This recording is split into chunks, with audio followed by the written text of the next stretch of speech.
प्यारे बच्चों, आज हम कक्षा 7 प्रश्नावली 3.1 के प्रश्न संख्या 6 से हल करना स्टार्ट करेंगे। इससे पहले हम इसका एक वीडियो प्रश्न संख्या 5 तक बना चुके हैं। आइए देखते हैं इसमें पहला सवाल है क्या।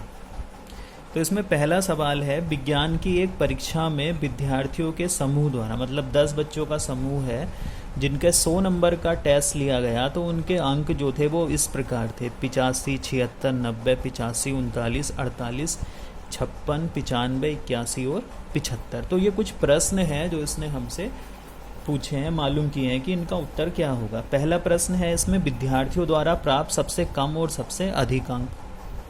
दूसरा है प्राप्त अंकों का परिसर हमें बताना है, और तीसरा है समूह द्वारा प्राप्त माध्य अंक बताने हैं।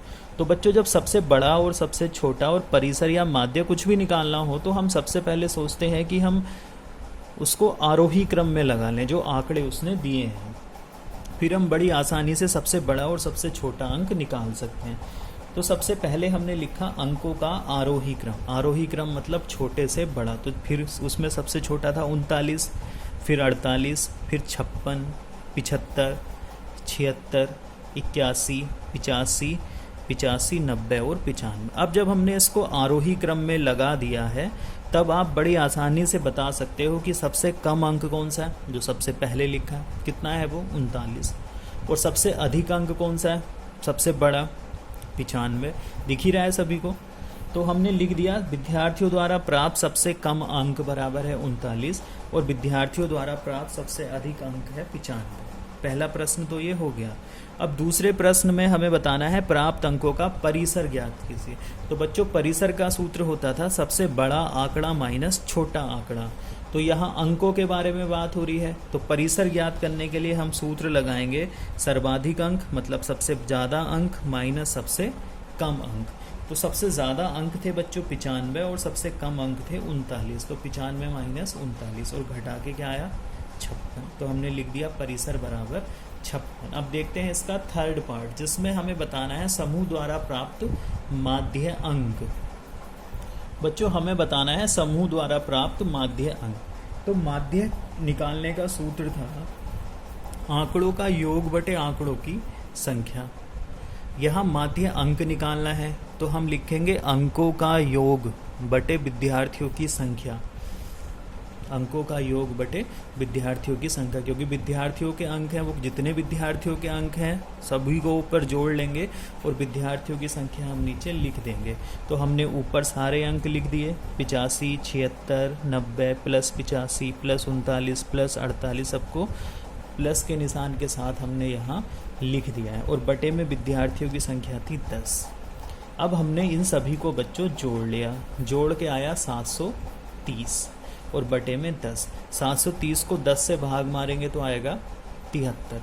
तो जो माध्य अंक है ना बच्चों, वो कहलाएगा क्या 73। इस समूह के छात्रों का माध्य अंक कितना हो गया 73 या 73। इस तरह से हम माध्य अंक निकालते हैं। अब देखते हैं इसका प्रश्न संख्या 7। 6 क्रमागत वर्षों में एक स्कूल के विद्यार्थियों की संख्या निम्नलिखित थी। मतलब 6 साल में प्रत्येक साल स्कूल की स्ट्रेंथ या संख्या इतनी थी। पहले साल में 1555, दूसरे साल में 1670, तीसरे साल में 1750, चौथे साल में 2013, फिर पाँचवें में 2540 और छठे साल में 2820। अब हमें बताना है इस काल में विद्यार्थियों की माध्य संख्या ज्ञात कीजिए। तो माध्य के लिए सूत्र लिखेंगे बच्चों विद्यार्थियों की संख्या बटे वर्षों की संख्या। विद्यार्थियों की कुल संख्या को हम 6 साल की बात हो रही है तो 6 से भाग मार देंगे। ऊपर हमने लिखा 1550 प्लस 1670, 1750 प्लस 2013 प्लस 2540 प्लस 2820 और बटे 6। सभी को जोड़ के आएगा बच्चों 12,348 बटे 6। 6 से जब 12,348 को भाग मारेंगे तो वो कटेगा 2058 बार, तो बराबर 2058 आ जाएगा इसका विद्यार्थियों की माध्य संख्या। अब इससे आगे करते हैं बच्चों प्रश्न संख्या 8 को हल। अब देखते हैं प्रश्न संख्या 8 में क्या है। प्रश्न संख्या 8 में कह रहा है एक नगर में किसी विशेष सप्ताह के 7 दिनों में हुई वर्षा मिलीमीटर में निम्नलिखित रूप में रिकॉर्ड की गई। मतलब सप्ताह के 7 दिनों में जो वर्षा हुई है उसका रिकॉर्ड यहाँ बना के रखा है। सोमवार को 0 mm बारिश हुई, मंगलवार को 12.2 मिलीमीटर वर्षा हुई, बुधवार को 2.1 मिलीमीटर वर्षा हुई, बृहस्पतिवार को 0 मिलीमीटर वर्षा हुई। वैसे ही शुक्र को 20.5 मिलीमीटर और शनिवार को 5.5 मिलीमीटर और रविवार को 1.0 मिलीमीटर। ये जो सारणी है ये 7 दिनों में हुई वर्षा को दर्शाती है। अब हमें ये बताना है उपरोक्त आंकड़ों से वर्षा का परिसर ज्ञात कीजिए। सबसे पहले प्रश्न में हमें बताना है इसका परिसर, उसके बाद माध्य वर्षा बतानी है, तीसरे में बताना है कितने दिन वर्षा माध्य वर्षा से कम हो। तो चलिए पहले प्रश्न को देखते हैं। परिसर निकालना है, तो परिसर निकालने के लिए हमें सब सर्वाधिक वर्षा चाहिए और सबसे कम वर्षा चाहिए। तो सर्वाधिक वर्षा इस सारणी के हिसाब से अगर हम देखें तो वो आएगी 20.5 मिलीमीटर। लिख दिया हमने 20.5 मिलीमीटर। सबसे कम वर्षा 0.0 मिलीमीटर।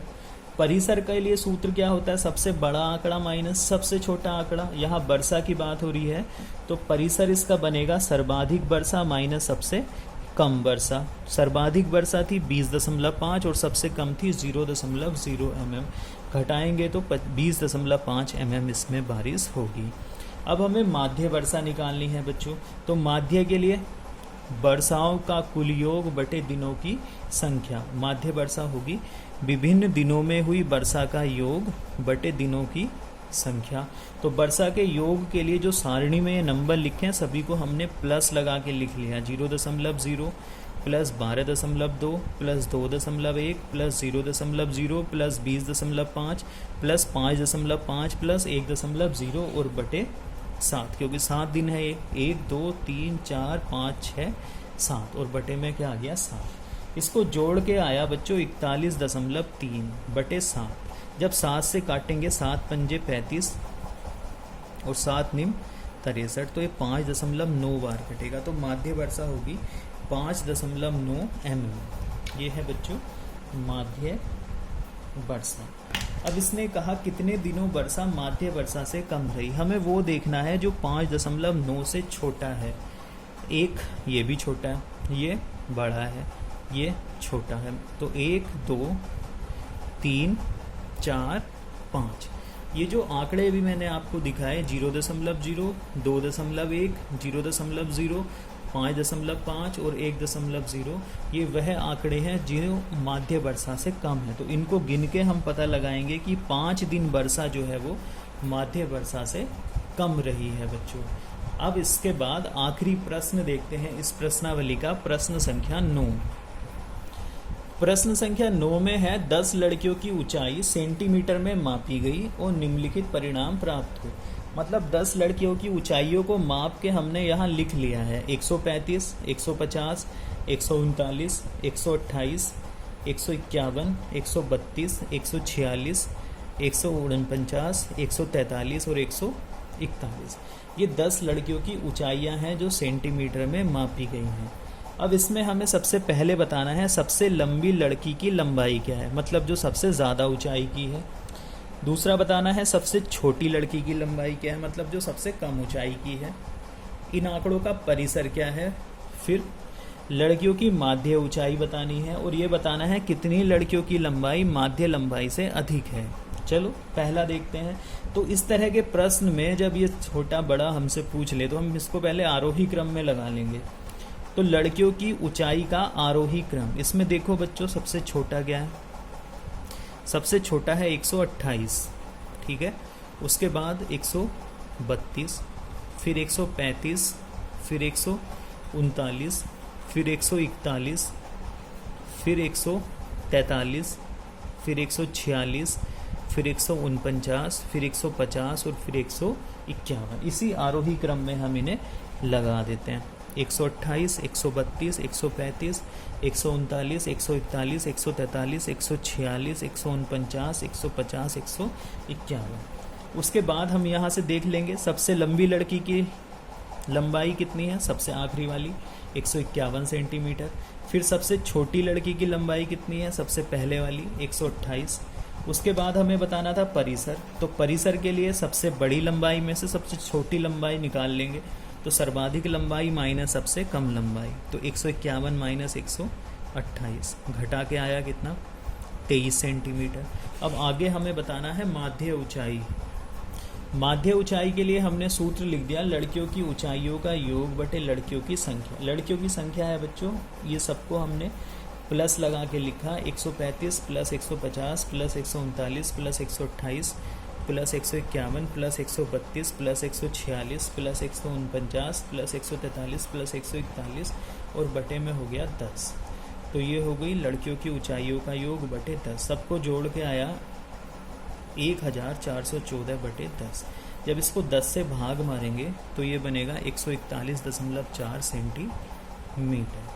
अब इसने बाद में पूछा था कितनी लड़कियों की लंबाई माध्य ऊंचाई से अधिक है। तो बच्चों यहाँ देखो, इसको हमने आरोही क्रम में लगा रखा। हमारी माध्य ऊंचाई आई है 141.4 सेंटीमीटर। अब इसमें देख लेते हैं 141.4 से आगे को कितना है, 1 2 3 4 5। और ये छोटा पूछता तो इधर को गिनते, बड़ा पूछा है तो उससे आगे को गिन लेंगे। तो 1 2 3 4 5 ये वह लड़कियां हैं जिनकी ऊंचाई माध्य ऊंचाई से अधिक है। तो हमने लिख दिया है इसमें 5 लड़कियों की लंबाई या ऊंचाई माध्य ऊंचाई से अधिक है। इस तरह से बच्चों ये प्रश्नावली समाप्त हो जाती है। आप इस प्रश्नावली को अच्छे से देखेंगे, वीडियो में समझेंगे, उसके बाद अपनी कॉपी में इसको हल करेंगे। धन्यवाद बच्चों।